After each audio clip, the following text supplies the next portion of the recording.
바보 비단 장수와 돌부처. 어느 마을에 어머니와 아들이 살았답니다. 아들은 얼굴도 잘생겼고 덩치도 좋았지요. 하지만 어머니는 아들 때문에 걱정이 많았어요. 아들이 미련한 바보였기 때문이지요. 저래 가지고 어떻게 장가를 들고 무얼 하며 살아간단 말인가. 집안이 부자여서 한평생 일 안 하고 바보짓만 하면서 살아갈 형편도 아닌데 아들은 할 줄 아는 것이 아무것도 없으니 어머니는 그저 한숨만 나왔답니다. 몇 날 며칠 아들 걱정에 밤잠을 못 이룬 어머니는 드디어 아들에게 장사를 가르쳐야겠다고 마음먹었어요. 얘야, 너도 이제 나이가 들었으니 장가라도 가야 하지 않겠니? 그러려면 뭔가 할 줄 아는 것이 있어야 한단다. 어미가 비단을 사줄 터이니 장사를 시작해 보렴. 장사요? 어떻게 하는지 모르는데. 아들은 머리를 긁적이며 하품을 하였지요. 걱정 말아라. 어미가 비단을 구해줄 터이니 비단 한 필에 20냥씩 받고 팔면 된단다. 어떻게 파는데요? 비단을 가지고 이 마을 저 마을 돌아다니면서 비단 사세요.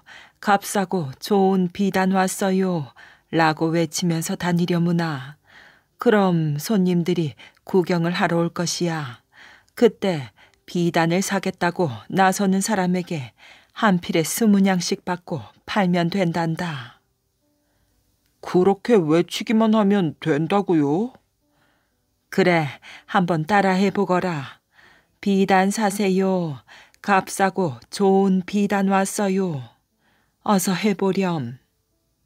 비단 왔어요. 값비싸고 나쁜 비단 왔어요. 아니지. 그렇게 거꾸로 말하면 누가 비단을 사겠니? 값비싸고 나쁜 비단이 아니라 값싸고 좋은 비단이라고 해야지. 값싸고 좋은 비단, 값싸고 좋은 비단. 아들은 어머니의 말을 몇 번이고 되풀이하면서 외웠답니다. 하지만 주의할 점이 있단다. 비단을 아무한테나 팔면 안 된다. 쓸데없이 말 많은 사람들이 있는데 그런 사람들에게는 절대로 팔지 말거라. 그런 사람들은 사기꾼이나 도둑일 가능성이 높으니까. 알았지? 네, 그렇다면 어떤 사람한테 팔아요? 말이 많지 않은 사람한테 팔면 되느니라. 그런 사람은 마음씨가 곱고 착하니 너를 속이거나 하지는 않을 것이야. 예, 어머니. 말 없는 사람한테만 비단을 팔게요. 바보 아들은 다음날 어머니가 준비한 비단을 가지고 장사를 떠났답니다. 비단 사세요. 값싸고 좋은 비단 왔어요. 바보 아들은 한 마을에 들어가서 어머니가 가르쳐준 대로 큰 소리로 비단을 팔았답니다. 많은 사람들이 바보 아들 주위로 몰려들었어요. 해게, 비단이 왜 이래? 색깔도 곱지 않고 까끌까끌하니 비단이 아니라 광목천이구만. 무슨 소리? 색깔도 곱고 보들보들하구만. 맞아, 맞아. 아주 좋은 비단이야. 사람들은 비단을 풀어헤쳐 얼굴에 대보고 손으로 쓰다듬으며 수다를 떨었어요. 이런 비단으로 옷을 해 입으면 얼마나 좋을까? 꿈깨. 이 비단 한 필이 얼만 줄 알아? 20냥이야. 우리 같은 사람이야 이렇게 비단 구경하는 것만으로 만족해야 해. 설마 그 값을 다 받겠어? 총각, 깎아줄 거지? 좀 깎아줘. 사람들은 바보 아들을 보며 깎아달라 졸랐답니다. 하지만 바보 아들은 주섬주섬 비단을 챙기며 말하였어요. 아주머니들처럼 수다쟁이들한테는 비단 안 팔아요. 비켜요. 나 갈 거예요. 바보 아들은 말 많은 사람들한테는 비단을 팔지 말라는 어머니의 말이 떠올라 서둘러 비단을 챙겨 들고 마을을 떠났어요. 그러나 이 마을 저 마을 다 돌아다녀도 엄마가 말씀하신 말 없는 사람을 찾을 수가 없었답니다. 온통 수다쟁이들만 있어 바보 아들은 비단을 한 필도 팔지 못하였지요. 바보 아들은 해가 뉘엿뉘엿 저물어 가자 그냥 집으로 발길을 돌렸어요. 아이고 힘들어. 좀 쉬었다 가야겠다. 바보 아들은 산길을 걷다가 근처에 있는 절로 들어갔답니다. 그런데 절에는 잡초가 무성했고 거미줄도 처마마다 칭칭 감겨있는 빈 절이었어요. 바보 아들은 툇마루에 비단을 내려놓고 걸터 앉았지요. 그런데 마당의 잡초 한가운데 돌부처가 서 있는 것이 보였답니다. 저 사람은 왜 저렇게 서 있나? 다리도 안 아픈가? 바보 아들은 돌부처를 사람이라 생각하고 계속 쳐다보았어요. 그래, 저 사람한테 비단을 팔아보자. 바보 아들은 비단 한 필을 들고 돌부처에게 다가갔지요. 비단 사세요. 값싸고 좋은 비단 왔어요. 바보 아들은 어머니가 가르쳐준 대로 돌부처에게 말하였어요. 하지만 돌부처는 아무런 대꾸도 하지 않았답니다. 이 사람은 말이 없구나. 그래, 어머니께서 말한 사람이 바로 이런 사람이야.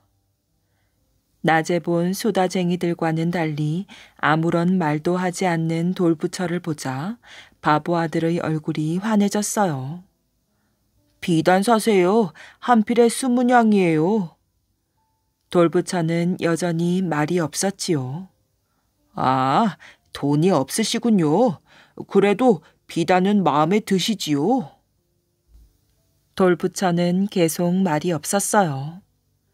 좋아요. 저희 어머니께서 말 없는 사람은 마음씨가 곱고 착하다고 했으니까 특별히 외상으로 드릴게요. 내일 아침에 비단값 20냥을 받으러 올게요. 그럼 안녕히 계세요. 바보 아들은 돌부처 앞에 비단 한 필을 내려놓고 남은 비단을 챙겨 집으로 돌아갔답니다. 고생 많았구나. 그래, 비단은 팔았느냐? 네, 어머니께서 말씀하신 대로 말 없는 사람한테 비단을 팔았습니다. 하지만 돈이 없다고 해서 내일 받기로 했어요. 잘했다. 정말 장하구나. 진작 너에게 장사를 가르칠 걸 그랬구나. 어머니는 아들의 어깨를 두드리며 무척 기뻐하였어요. 바보 아들은 다음 날 아침을 먹고 서둘러 돌부처에게 외상값을 받으러 갔답니다. 돌부처 주위를 살펴보니 비단은 보이지 않았지요. 아저씨, 안녕히 주무셨어요? 비단값 받으러 왔습니다. 바보 아들은 돌부처가 돈을 주기로 기다렸어요. 하지만 돌부처는 아무런 말도 없이 가만히 서 있기만 할 뿐이었지요. 아저씨, 아직 준비 못 하셨군요. 좋아요. 하루 더 기다려 드리지요. 그럼 내일 다시 올게요. 안녕히 계세요. 바보 아들은 돌부처에게 인사를 꾸벅하고 집으로 돌아갔답니다. 외상값은 받아왔느냐? 아니요. 아직 준비를 못했다고 해서 내일 받기로 했습니다. 다음부터는 함부로 외상을 주지 말거라. 그러다가 외상값을 안 갚고 도망이라도 가면 어떻게 하느냐? 어머니는 화난 목소리로 바보 아들을 다그쳤답니다. 바보 아들은 다음날 아침 일찍 돌부처에게 달려갔어요. 아저씨, 안녕하세요. 오늘은 외상값을 가져오셨죠? 뭐예요? 오늘은 꼭 주셔야 해요. 어제 외상값을 못 받아가서 어머니께 혼났단 말이에요. 어서 주세요. 정말 너무해요.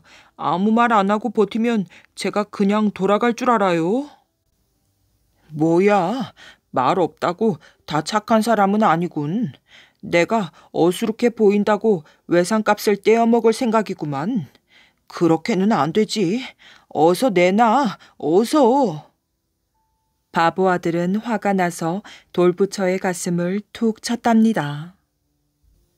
그러자 바보 아들의 손이 돌부처의 까끌까끌한 돌에 긁혀 피가 났어요. 아니, 이놈이 정말 해보자는 거야? 덤벼라, 이놈아. 바보 아들은 돌부처에게 달려들었지요. 그러자 돌부처가 아무런 비명도 지르지 않고 잡초 바닥으로 넘어졌답니다. 그때였어요. 돌부처가 서 있던 자리에서 무언가 번쩍였지요. 그것은 수많은 금덩이와 은덩이였답니다. 자풀이 무성한 절은 바로 도둑들의 소굴이었어요. 돌부처가 서 있던 자리는 도둑들이 훔쳐온 금과 은을 숨겨두던 장소였던 것이지요. 아이고, 아저씨, 외상값을 바닥에 내려놓으셨군요. 저는 그것도 모르고 아저씨께 화를 냈으니 정말 죄송합니다. 바보 아들은 쓰러진 돌부처에게 허리를 굽실거리며 손을 비볐답니다. 하지만 돌부처는 쓰러진 그대로 꿈쩍을 하지 않았어요. 비단값으로 이렇게 많은 금과 은을 준비하신 것도 모르고 제가 어리석은 짓을 했습니다. 저는 정말 바보인가 봅니다. 이해해 주십시오. 동네 사람들이 저더러 모두 바보라고 부릅니다. 그러니 화 푸시고 어서 일어나세요. 바보 아들의 간곡한 사죄에도 돌부처는 꿈쩍하지 않았지요.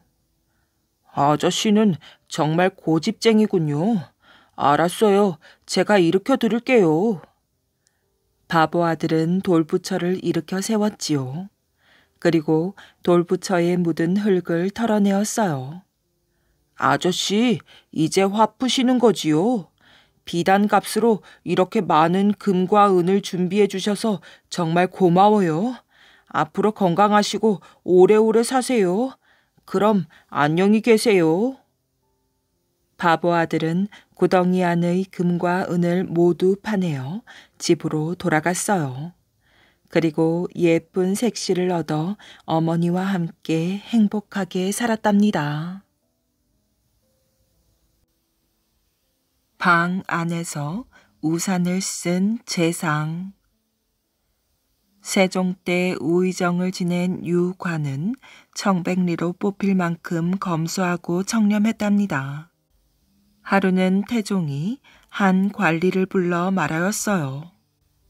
초정 대신들이 어떻게 살고 있는지 궁금하구나. 자세히 조사하여 보고서를 적어 올려라. 태종의 명을 받은 관리는 조정 대신들의 살림살이를 조사하여 보고서를 작성하였어요. 태종은 관리가 올린 보고서를 읽고 눈이 휘둥그레졌답니다. 아니, 유관이 울타리도 없는 두억한짜리 초라한 초가집에서 살고 있다고. 고위 관리가 참으로 어렵게 사는구나. 그래서야 어디 관청에 나가 마음 편히 일할 수가 있겠느냐. 태종은 궁리 끝에 관리에게 명하였어요. 눈치채지 못하게 밤에 몰래 초가집에 울타리를 쳐주어라.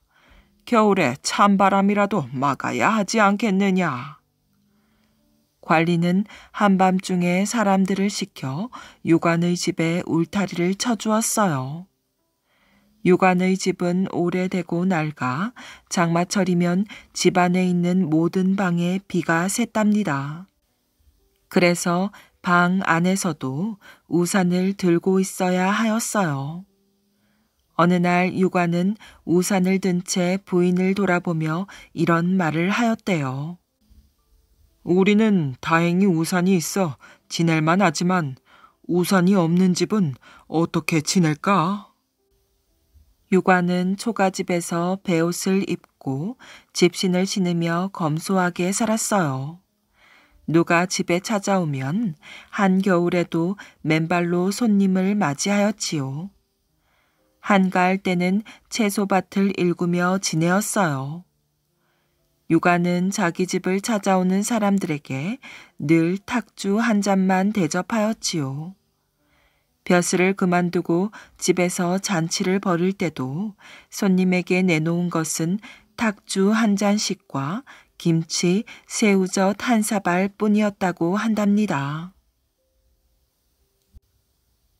모자란 아이의 조문 이야기. 옛날에 한 아이가 아버지 심부름으로 초상집에 가게 되었어요. 아버지는 아들이 똑똑하지 못해 심부름을 잘 할지 걱정되었지요. 그래서 아들을 불러 말하였어요. 옆집 할아버지도 조문을 가신다니까 너는 할아버지께서 하시는 대로만 따라하거라. 알겠지? 예, 아버지. 아이는 자신만만하게 대답하였어요. 그 정도야 식은 죽 먹기지. 흉내만 내면 되는데 뭘. 다음 날 아침 아이는 초상집으로 향하였어요. 옆집 할아버지가 앞장서고 아이가 그 뒤를 따랐답니다. 마을을 벗어나자마자 냇가가 나왔어요. 내에는 징검다리가 놓여 있었지요. 할아버지는 징검다리를 하나하나 밟아갔어요. 그러다가 어느 순간 발을 헛디뎠지요. 한쪽 발이 물에 빠져 젖었답니다. 아이는 이 광경을 보고 자기도 한쪽 발을 물에 담갔어요. 바지가랑이가 축축해졌지요. 내를 건너자 논두렁길이 나타났어요. 두 사람은 논두렁길을 걸었답니다. 인기척에 놀란 개구리들이 논으로 펄쩍펄쩍 뛰어내렸어요. 그런데 미처 피하지 못한 개구리 한 마리가 할아버지 발에 밟혔답니다. 할아버지가 발을 떼자 개구리는 논으로 비실비실 기어갔어요. 아이는 이 광경도 놓치지 않고 보았답니다. 아이는 걸음을 빨리하여 풀숲을 뒤졌어요. 그리고 개구리를 찾아내 살짝 밟았지요. 이윽고 두 사람은 초상집에 닿았어요. 아이는 할아버지를 따라 방으로 향하였어요. 할아버지가 문턱을 넘다가 키가 커서 문틀 위쪽에 이마를 부딪혔지요. 뒤따르던 아이는 이 광경도 보았답니다. 아이는 문턱을 넘을 때 벼란간 펄쩍 뛰어올라 문틀 위쪽에 이마를 쿵 박았어요. 키가 작아서 펄쩍 뛴 것이지요. 할아버지는 빈소에 술을 따르고 향을 피우고 엎드려 절한 다음 상주와 마주 섰어요. 예의를 갖춰 상주와 맞절을 하다가 그만 방귀를 뀌었지요. 맞절을 하고 할아버지는 상주에게 위로의 말을 하였답니다. 네 아비와 나는 어릴 때부터 친한 벗인데 죽음이 우리를 갈라놓는구나. 슬픔이 깃들인 목소리였어요. 아이는 이 인사말을 머릿속에 새겼답니다. 할아버지가 물러앉고 아이의 차례가 되었지요. 아이는 눈여겨본 대로 빈소에 술을 따르고 향을 피우고 엎드려 절한 다음 상주와 마주 섰답니다. 상주와 맞절을 하려고 말이지요. 아이는 맞절을 하면서 아랫배에 힘을 주었어요. 물론 방귀를 뀌기 위해서였지요. 그러나 바라는 방귀는 나오지 않고 똥을 싸고 말았답니다. 초상집 안에 똥 냄새가 가득 찼어요. 얼마나 지독한지 조문객들이 손으로 코를 막았지요. 아이는 울상이 되었어요. 바지 속의 똥을 깔아 뭉개고 앉아있으니 오죽 괴롭겠어요. 그래도 아이는 상주에게 인사말을 하였답니다. 네 아비와 나는 어릴 때부터 친한 벗인데 죽음이 우리를 갈라놓는구나. 슬픔이 깃들인 목소리였답니다. 목숨보다 귀한 농부의 똥. 어느 시골 마을에 가난한 농부가 살았답니다. 가진 거라곤 달랑 산 꼭대기에 있는 논밭이 전부였지요. 그것도 밭이라고 농부는 눈만 뜨면 밭으로 달려갔어요. 하루 종일 호미로 돌을 골라내고 거름도 주고 부지런히 가꿨답니다. 그렇게 석 달을 보내니 밭이 제법 꼴을 갖추었어요. 농부는 밭에 구멍을 파고 감자를 심었지요. 거름이 모자라 어쩌지? 옳지, 똥을 모으면 되겠구나. 농부는 부지런히 똥을 모았어요. 똥만큼 좋은 거름은 없거든요. 밖에 있다가도 똥이 마려우면 얼른 집으로 달려왔지요. 옆집 닭장을 청소해주고는 닭똥을 얻어오고 길거리를 굴러다니는 개똥도 주워오고 소가 있는 집을 기웃거리며 소똥도 얻어왔답니다. 말똥, 돼지똥, 고양이똥, 똥이란 똥은 죄다 모아 밭에 뿌렸어요. 그러던 어느 날 이웃나라와 전쟁이 벌어졌다는 소문이 들려왔어요. 포졸들이 집집마다 돌아다니며 젊은 사람들을 잡아갔답니다. 농부도 포졸에 잡혀 전쟁터로 끌려갔지요. 장군은 끌려온 사람들에게 칼을 한 자루씩 나누어 주며 말하였어요. 죽기 살기로 싸워야 한다. 내 명령을 어기거나 도망가는 사람은 용서하지 않겠다. 네, 장군님. 사람들이 기운차게 대답하자 농부도 엉겁결에 씩씩하게 대답하였어요. 농부는 낮에는 성 밖으로 나가 적군들과 싸우고 밤이 되면 성 위에 올라가 보초를 서곤 하였답니다. 그러던 어느 날 밤이었어요. 보초를 서는데 배가 슬슬 아파왔지요. 배를 문질러 봤지만 꾸르륵 꾸르륵 요동을 치는 게 금방이라도 똥이 나올 것만 같았답니다. 귀한 똥을 아무데나 버릴 수는 없지. 농부는 꾹 참으며 성 위에서 내려왔어요.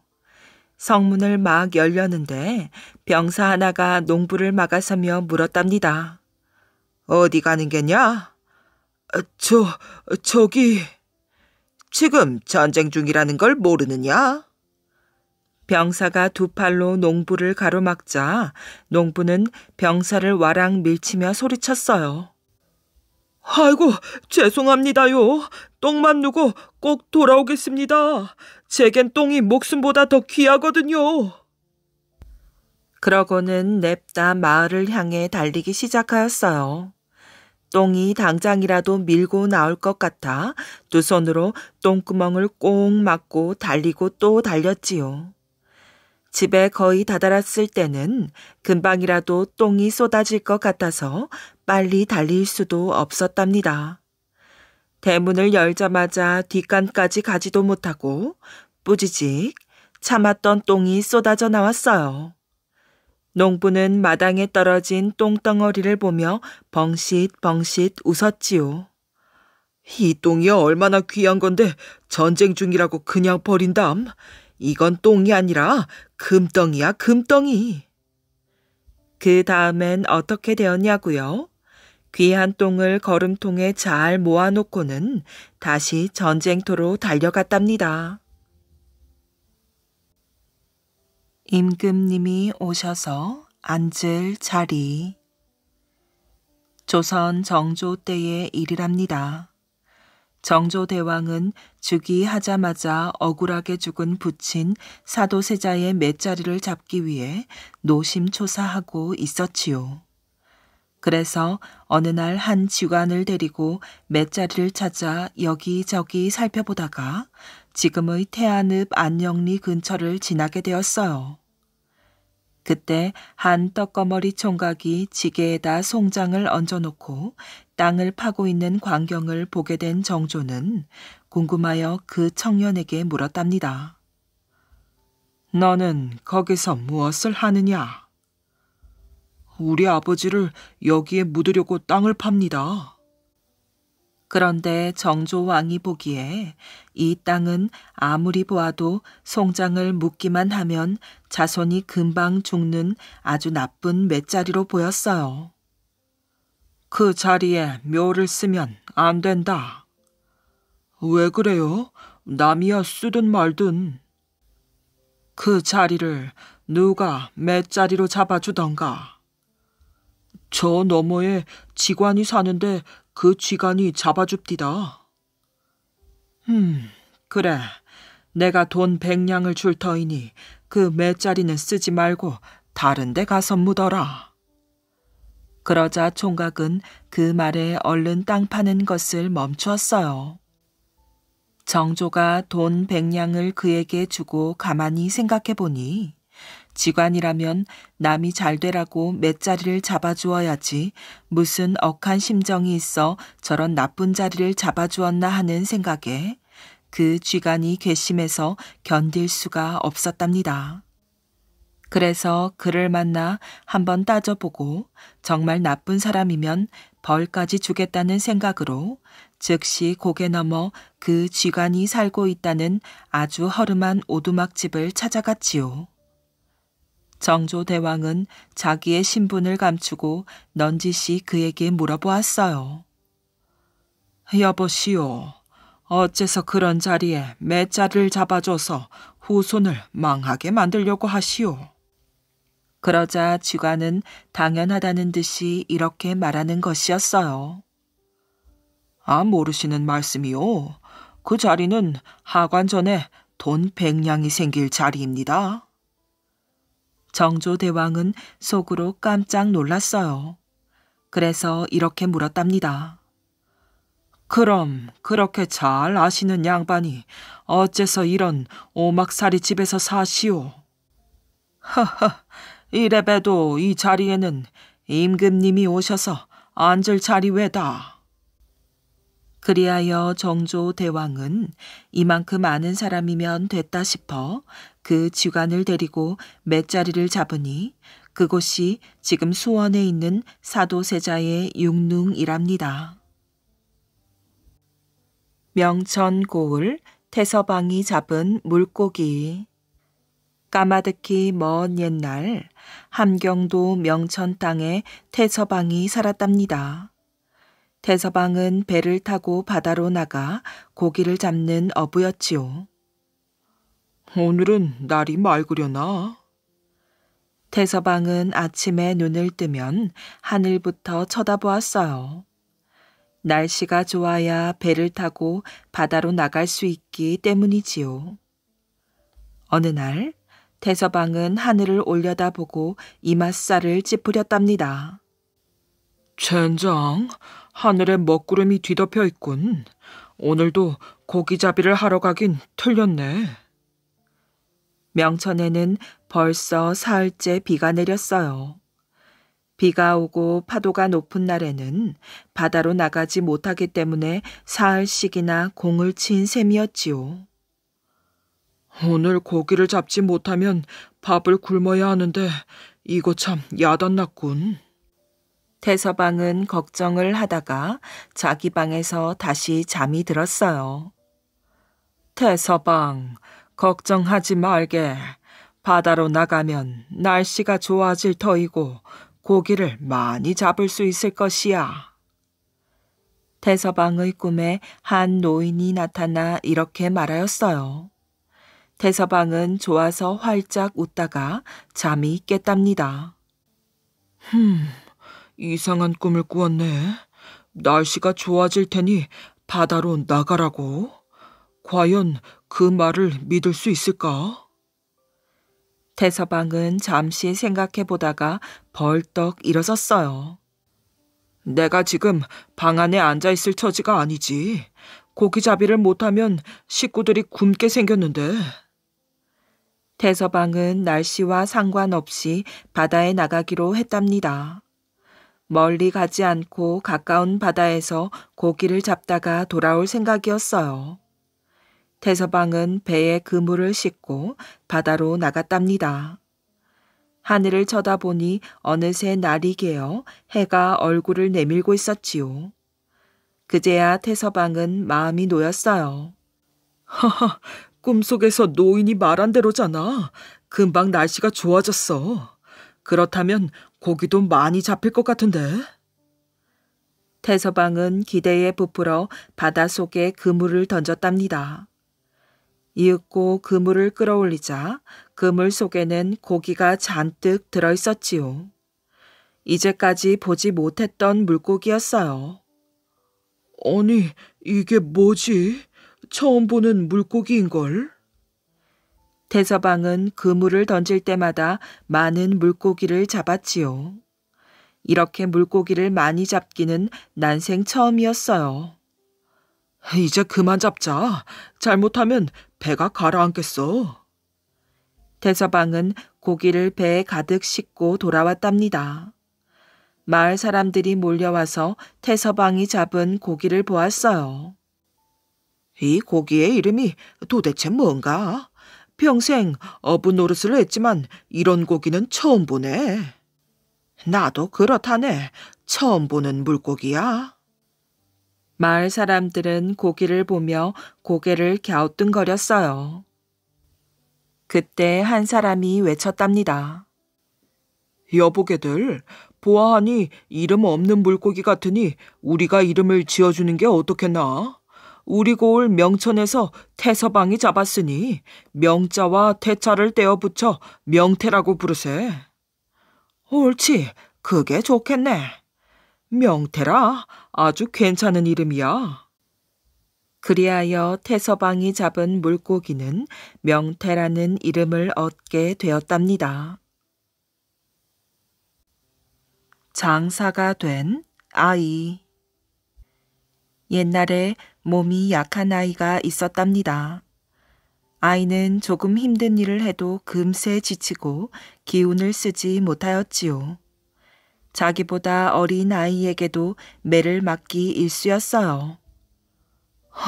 나는 어째서 힘이 없는 것이지? 기운 센 장사가 된다면 얼마나 좋을까? 어느 날 아이는 산속에 들어가 기도하기 시작하였어요. 산신령님, 저는 장사가 되는 게 소원입니다. 한 번만이라도 좋으니 엄청난 힘을 쓸 수 있게 해주십시오. 제발 부탁드립니다. 아이는 동굴에 들어앉아 밤낮을 가리지 않고 간절히 기도하였어요. 기도를 시작한 지 100일째 되는 날 밤이었지요.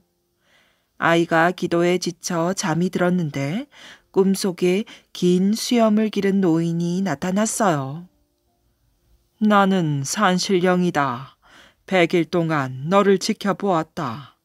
보통 정성이 아니구나. 너의 소원을 들어주도록 하마. 산신령의 말에 아이는 기쁨의 눈물을 흘렸답니다. 감사합니다. 이 은혜를 잊지 않겠습니다. 꿈에서 깨어난 아이는 날이 밝자 산에서 내려갔어요. 아이는 산길을 걸으며 생각하였지요. 내가 정말 장사가 되었을까? 장사가 되었다면 힘이 엄청 세어졌을 텐데. 아이는 궁금하여 견딜 수가 없었답니다. 주위를 둘러보니 커다란 바위 하나가 눈에 띄었지요. 옳지, 저 바위를 시험 삼아 들어봐야겠다. 아이는 바위 앞으로 다가갔어요. 그리고 집채만한 바위를 머리 위로 번쩍 들어올렸지요. 와, 드디어 내가 장사가 되었구나. 아이는 좋아서 만세를 불렀어요. 엄마, 엄마, 기뻐해 주세요. 제가 장사가 되었어요. 집으로 돌아온 아이는 어머니 앞에서 무거운 절구를 들어올리려고 하였어요. 그런데 어찌된 노릇인지 절구는 꼼짝도 하지 않았답니다. 절구뿐 아니라 아무것도 들어올릴 수가 없었지요. 아이는 화가 나서 견딜 수가 없었어요. 다시 산 속으로 들어가 동굴 속에서 잠이 들었지요. 꿈속에 산신령이 나타나자 아이는 따져 물었어요. 도대체 어떻게 된 거예요? 제 소원을 들어주신다고 했잖아요. 산신령이 대답하였어요. 소원대로 되었는데 뭘 그러느냐? 네가 한 번만 힘을 쓰게 해달라고 빌었지 않느냐? 가난한 소작 농민들을 도우려 한 금강왕 이종만. 1904년 겨울이었어요. 20살 청년 이종만은 서울에 올라왔다가 고향인 울산으로 내려갔지요. 그의 고향 마을은 농사도 짓고 고기도 잡는 마을이었어요. 고향 사람들은 그렇게 수백 년 동안 대대로 살아왔지요. 우리 고향 사람들은 양반들의 수탈을 견디며 힘겹게 살아왔다. 자기 땅이 없어 양반들의 땅을 빌려 농사를 짓지만 가을에 추수를 하면 그 수확물의 60에서 70%나 소작료로 바쳐야 한다. 이런 상황에서 어찌 인간다운 생활을 할 수 있겠는가? 당시만 해도 우리나라 사람들의 80%가 농사일을 하고 있었어요. 이종만은 농민들이 가난에서 벗어나 자기 땅에서 농사를 지으며 잘 사는 모습을 보고 싶었지요. 소작을 하는 농민들에게 땅을 나누어주는 농촌 구제 사업을 하고 싶어. 그러기 위해서는 내가 큰 돈을 벌어야 한다. 이종만은 장사를 하기로 하였어요. 무슨 장사가 좋을까 궁리하다가 부산에 어물상을 차려 해산물 장사를 시작하였지요. 어느 날 어물상에 일본 상인이 찾아왔어요. 이 가게에 마른 미역이 있습니까? 예, 있습니다. 얼마나 드릴까요? 전부 주십시오. 내가 다 사겠습니다. 그 뒤에도 일본 상인은 뻔질나게 찾아왔어요. 그리고는 가게에 있는 미역을 모두 사갔지요. 품질이 좋건 나쁘건 가리지 않았답니다. 신나는걸. 미역을 가게에 갖다 놓기 무섭게 다 팔리잖아. 이종만은 미역 때문에 매상이 많이 올라 기분이 좋았답니다. 그러나 한편으로는 이런 생각도 들었어요. 일본 상인은 어째서 자꾸 미역만 사가는 것이지? 일본 사람들이 그렇게 미역을 좋아하나? 이종만은 어찌된 영문인지 알아보았어요. 그리하여 놀라운 사실을 알아내었지요. 예? 미역이 옥도 전기의 원료라 옥도 전기를 만드는 제약회사에 일본 상인들이 미역을 비싼 값에 넘기고 있다고요? 옥도 전기는 피를 먹게 하는 지혈제이지요. 그 당시 일본은 러시아와 전쟁 중이어서 다친 병사들이 크게 늘어나 옥도 전기가 많이 필요하였어요. 따라서 옥도 전기의 원료인 미역은 하루가 다르게 값이 오르고 있었답니다. 미역을 잔뜩 거두어들여 제약회사에 넘기면 큰 돈을 벌 수 있겠구나. 이 좋은 기회를 놓칠 수야 없지. 이종만은 여기저기서 빚을 얻어 미역을 사들였어요. 그 사이 미역이 옥도 전기의 원료라는 사실이 조선의 어물상에도 널리 퍼져 미역값은 2배로 올랐답니다. 이때가 1905년 봄이었어요. 그런데 얼마 뒤 러시아 해군의 참패로 전쟁이 끝나자 미역값은 하루아침에 곤두박질 쳤답니다. 부상병이 나오지 않으니 옥도 전기를 대량 생산할 필요가 없어진 것이지요. 이종만은 창고를 가득 채운 미역을 헐값에 처분하고 어물상을 그만두었답니다. 미역을 사들인 값의 3분의 1도 못 받고 팔아넘겼으니 당연히 빚더미에 앉을 수밖에 없었지요. 그 뒤 이 종만은 2년 동안 어선에서 일하여 그 품삯으로 빚을 갚았지요.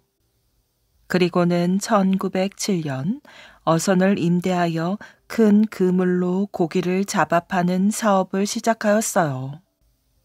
남들보다 부지런히 일해 적지 않은 돈을 벌었지만 그에게 또 불운이 찾아왔답니다. 함경도 원산 앞바다에서 명태잡이를 하고 돌아오다가 울산 앞바다에서 폭풍으로 배가 뒤집히는 사고를 당한 것이었어요.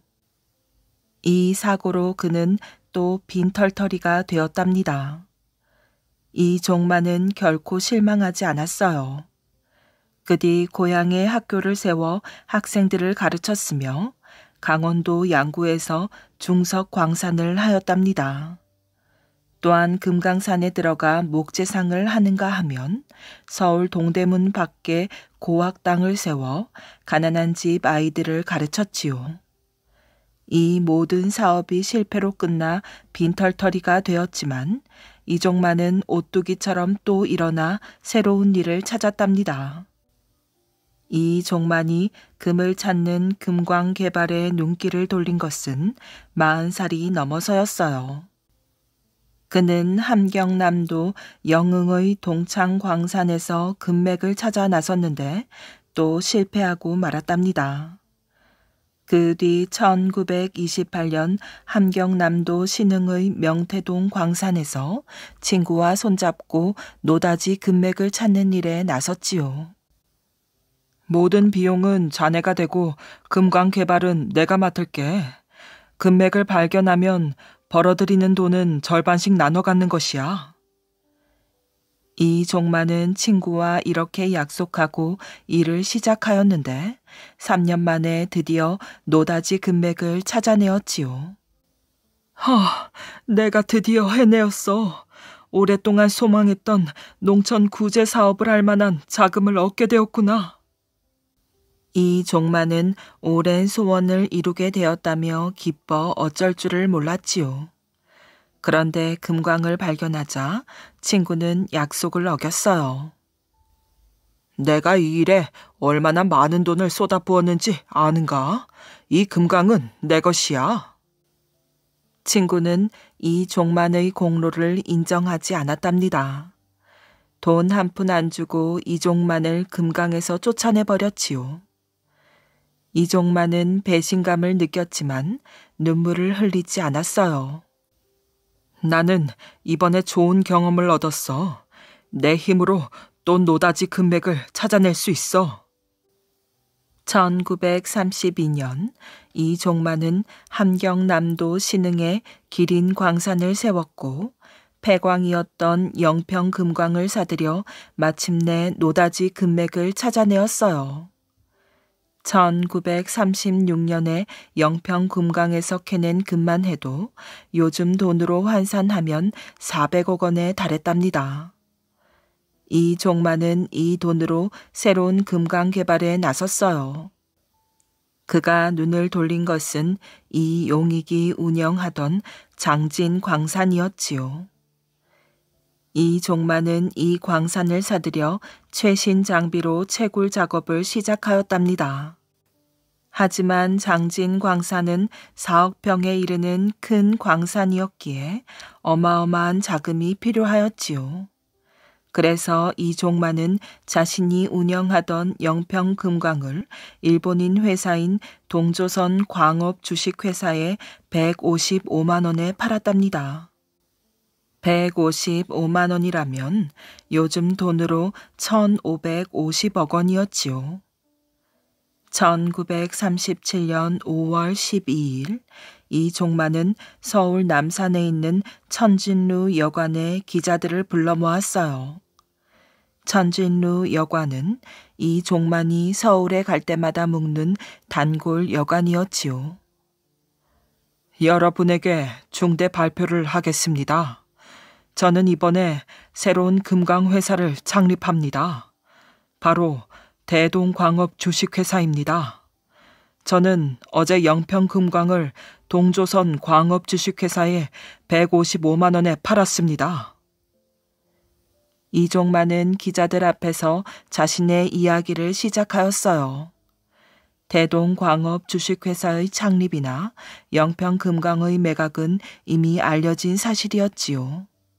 그래서 기자들은 별다른 동요 없이 그의 발표를 듣고 있었답니다. 그런데 그 다음 이야기를 듣고 기자들은 깜짝 놀랐지요. 저는 영평금광을 팔고 받은 155만 원 가운데 50만 원으로 재단법인 대동농촌사를 세우겠습니다.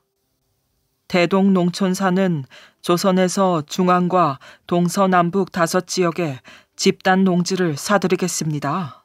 그래서 그 농지를 경작할 농민들을 뽑아 농사를 짓도록 하는데 해마다 수확량의 30%를 의무금으로 받겠습니다.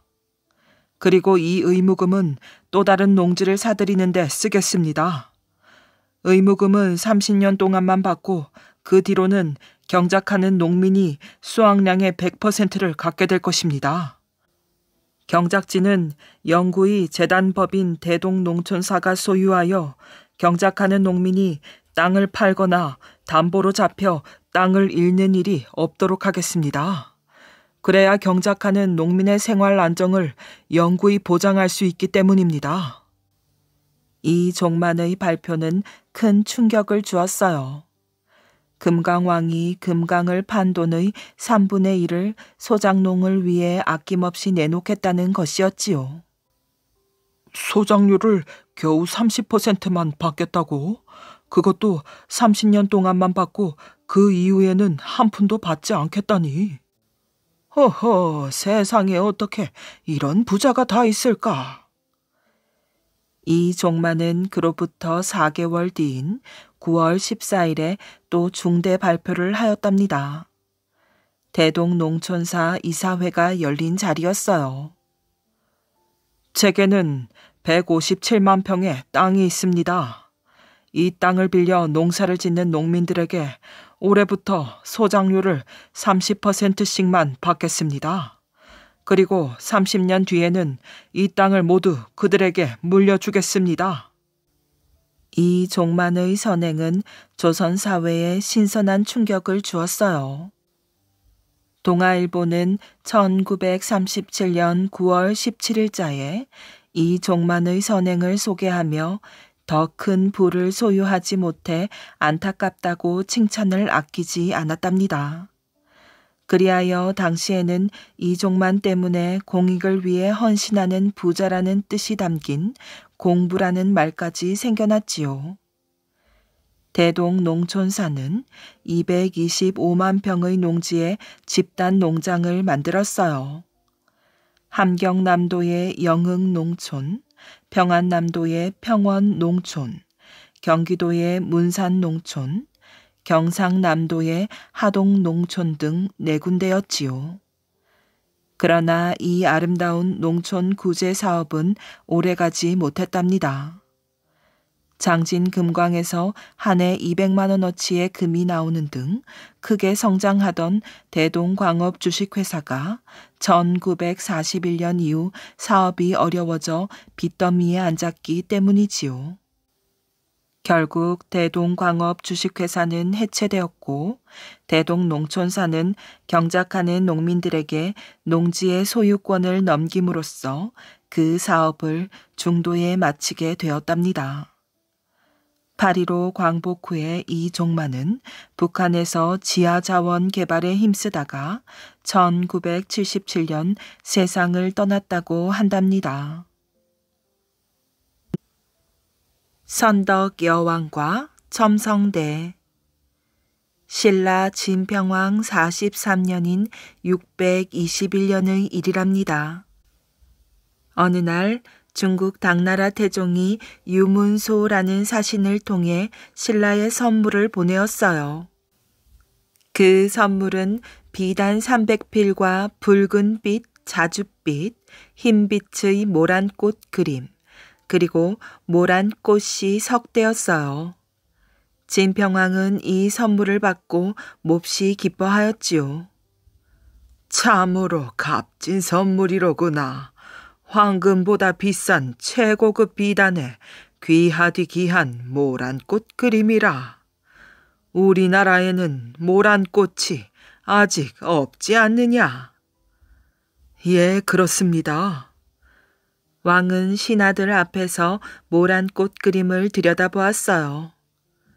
참으로 대단한 솜씨야. 어쩜 이렇게 잘 그릴 수가 있나? 소담스런 꽃이 그대로 살아 숨쉬는 것 같구나. 예, 하늘이 낳은 화가의 빼어난 그림이라 생각됩니다. 나도 같은 생각이야. 이렇게 좋은 그림을 나 혼자 보고 즐길 수야 없지. 여봐라, 덕만 공주를 들라 이르라. 왕은 신하들을 내보내고 덕만 공주를 불렀답니다. 덕만 공주는 진평왕과 그 왕비인 마야 부인 김씨 사이에서 태어난 맏딸이었지요. 밑으로는 두 여동생인 천명공주와 선하공주가 있었답니다. 천명공주는 뒷날 임금이 되는 김춘추의 어머니이고 선하공주는 백제 무왕과 결혼하는 유명한 공주이지요. 잠시 뒤 덕만공주가 나타났어요. 덕만공주는 방 안으로 천천히 걸어들어와 왕 앞에 앉았답니다. 아바마마 부르셨습니까? 그래, 어서 오너라. 내가 너를 부른 것은 보여줄 그림이 있어서이다. 그렇습니까? 무슨 그림인데요? 구하기 어려운 귀한 그림이란다. 공주야, 너는 모란 꽃을 본 적이 있느냐? 없습니다. 어떻게 생긴 꽃이지요? 어서 그림을 보여주세요. 덕만공주는 궁금증이 나면 참지 못하는 성격이었어요. 그래서 빨리 그림을 보여달라고 졸랐답니다. 그제야 왕은 공주 앞에 그림을 펼쳐 보였어요. 덕만공주는 모란꽃 그림을 찬찬히 들여다보았지요. 어떠냐? 공주는 꽃이 너무 아름다워 놀란 듯 그림에서 눈을 떼지 않았답니다. 그러다가 한참 만에 입을 열었지요. 아바마마, 우리나라에는 없는 꽃인 것 같습니다. 그런데 꽃이... 아니, 왜 그러느냐? 꽃에 흠이라도 있단 말이냐? 왕은 미심쩍은 얼굴로 공주의 대답을 기다렸어요. 흠이라면 큰 흠이지요. 제대로 된 꽃이라면 세 가지를 다 갖추어야 한다고 생각합니다. 우선 모양이 좋아야 하고 그 다음엔 빛깔이 고와야 하지요. 그리고 향기가 좋아야 합니다. 그렇다면 이 모란 꽃에는 향기가 없단 말이냐? 예, 그렇습니다. 공주는 자신 있게 대답하였어요. 그러자 왕은 고개를 갸웃거렸지요. 아무리 생각해도 이해할 수 없다는 표정이었어요. 아니, 그럼 향기 없는 꽃도 있단 말이냐? 허허, 그런 꽃이 있다는 소리는 처음 듣는구나. 그러나 왕은 공주가 지혜롭고 현명하다는 것을 잘 알고 있었답니다. 허튼 소리를 늘어놓을 공주가 아니었지요. 무슨 까닭이 있으리라 여겨져서 왕은 이렇게 물었어요. 공주는 모란 꽃에 향기가 없다는 것을 어떻게 알았느냐? 아바마마, 이 그림을 자세히 보세요. 꽃이 활짝 피어 있는데 벌이나 나비가 없지 않습니까? 어디 보자. 왕은 눈을 동그랗게 뜨고 그림을 자세히 들여다보았어요. 정말 그렇구나. 벌이나 나비는커녕 파리 한 마리도 없구나. 그래서 어떻다는 것이냐? 그것만 보아도 알 수 있지 않습니까? 이 꽃에 향기가 없으니 벌이나 나비가 없는 것이지요. 허허, 듣고 보니 그렇구나. 왕은 고개를 끄덕였어요. 아바마마, 당나라 황제가 왜 벌이나 나비 없는 모란 꽃 그림을 보냈는지 아십니까? 글쎄다. 예부터 여자는 꽃으로 남자는 벌이나 나비로 나타내왔지요. 제가 결혼하지 않고 혼자 사니 그것을 비웃은 것입니다. 왕은 말없이 고개를 숙였어요. 모란 꽃 그림이 공주를 조롱하는 물건인 줄도 모르고 좋은 선물을 받았다고 기뻐한 자신이 부끄러웠지요. 가을이 되자 왕은 모란 꽃씨 석 대를 땅에 골고루 심게 하였어요. 기나긴 겨울을 나고 봄이 되자 싹이 돋았답니다. 그리고 5월에 드디어 크고 소담스러운 꽃이 피어났어요. 왕은 정말 꽃의 향기가 없는지 냄새를 맡아보았지요. 과연 모란 꽃에 향기가 없구나. 우리 공주는 지혜롭고 현명하단 말이야. 왕은 덕만 공주의 생각이 옳음을 확인하고 거듭거듭 탐복하였어요. 공주에게 왕위를 물려주어야겠다. 이만한 지혜와 총명이라면 나라와 백성을 잘 다스릴 것이야. 진평왕은 이렇게 결심하고 맏딸 덕만 공주에게 왕위를 잇게 하였어요. 그리하여 진평왕이 세상을 떠난 뒤 덕만 공주는 임금의 자리에 올랐는데 그가 바로 신라 제27대 왕인 선덕 여왕이랍니다. 우리 역사상 최초로 여자 임금이 탄생한 것이지요. 이때가 632년 정월이었어요. 선덕 여왕은 어려서부터 백성을 생각하는 마음이 남달랐지요. 어느 해 여름, 신라 서쪽 지방에 큰 수해가 난 적이 있었답니다. 200여 명이 목숨을 잃고 3만여 채의 집이 물에 잠겼어요. 수만 명의 수재민이 생겼지만 식량이 없어 굶주림에 시달려야 했지요. 덕만 공주는 왕과 왕비와 저녁상 앞에 앉았지만 숟가락과 젓가락을 선뜻 들지 않았답니다. 이때 왕이 왕비에게 말하였어요. 공주가 입맛이 없는 모양이구려. 아무래도 공주에게 맛있는 음식을 주어야겠소. 그러자 공주는 고개를 저으며 말하였어요. 아닙니다. 저는 오늘 수재민들이 굶주리고 있다는 소문을 들었습니다. 그들의 처지를 생각하니 도저히 밥을 먹을 수 없습니다. 왕은 공주의 말을 듣고 가슴이 뭉클해졌어요. 백성을 생각하는 마음이 나보다 지극하구나. 너무 걱정하지 말거라. 수재민들에게 식량을 나누어 줄 테니. 왕은 곧 수해 지역의 신하들을 보내 수재민들에게 식량과 옷을 나누어 주도록 하였답니다. 선덕 여왕이 임금이 된 해에 나라 안에 가뭄이 들었어요. 백성들은 식량이 부족해 큰 어려움을 겪었답니다. 이 소식을 들은 선덕 여왕은 창고를 열어 백성들에게 식량을 나누어 주었어요. 그뿐만 아니라 이듬해에는 백성들의 세금을 면제해 주었지요. 선덕 여왕은 어떻게 하면 백성들이 잘 먹고 잘 살 수 있을지 궁리를 거듭하였어요. 백성들이 잘 먹고 잘 살려면 농사가 잘 되어야 한다.